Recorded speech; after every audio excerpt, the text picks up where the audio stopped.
ஆயுர்வேத மருத்துவக் கல்லூரியின் சீர்கேடுகளை சுட்டிக்காட்டி இங்கே மாவட்ட ஆட்சியர் அவர்களுக்கு மனித பாதுகாப்பு கழகத்தின் சார்பிலே மனு கொடுக்க வந்திருக்கின்றோம்.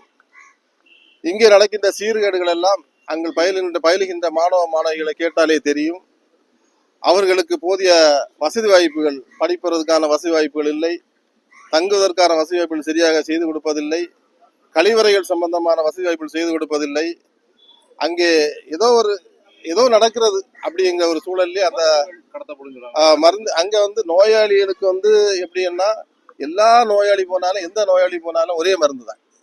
ஒரு 3 சேர்ப்பு மருந்து. அது எல்லாருக்கும் எந்த நோய்க்கு போனாலும், காய்ச்சலுக்கானாலும் சரி, தலைவலிக்கானாலும் சரி, இல்ல சுகரானாலும் சரி, எதுக்கானாலும் ஒரே மருந்து. அதை முதல்வர் தெளிவுபடுத்தல, அதை சொல்லல, அரசுகளிடம் சொல்லி அதை வாங்கி மக்களுக்கு இது பண்ணல. ஏன்னா ஆயுர்வேதத்தை பொறுத்த மருந்து தட்டுப்பாடுகள்னா அது ஏதோ நடக்குது, என்னெல்லாம் நடக்கிறாங்க. அவர் இனியும் ஒண்ணு பண்றாரு.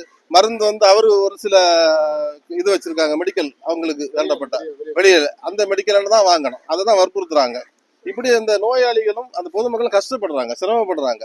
மாணவர் சேர்க்கை தனியார் போறாங்க. அதாவது மாணவர் மாணவிகள் அந்த சேர்க்கை நடைபெறும் பொழுது இந்த காலேஜ்ல இடம் பூர்த்தி ஆகிவிட்டதுன்னு சொல்லி அது ஒரு பிரைவேட் கல்லூரிக்கு அவங்க அந்த வாய்ப்பை உருவாக்கி கொடுக்கிறது பொதுமக்களுடைய கோரிக்கை. பொதுமக்கள் பல்வேறு தரப்பட்ட புகார்களை எங்களுக்கு கொடுத்திருக்கின்றார்கள்.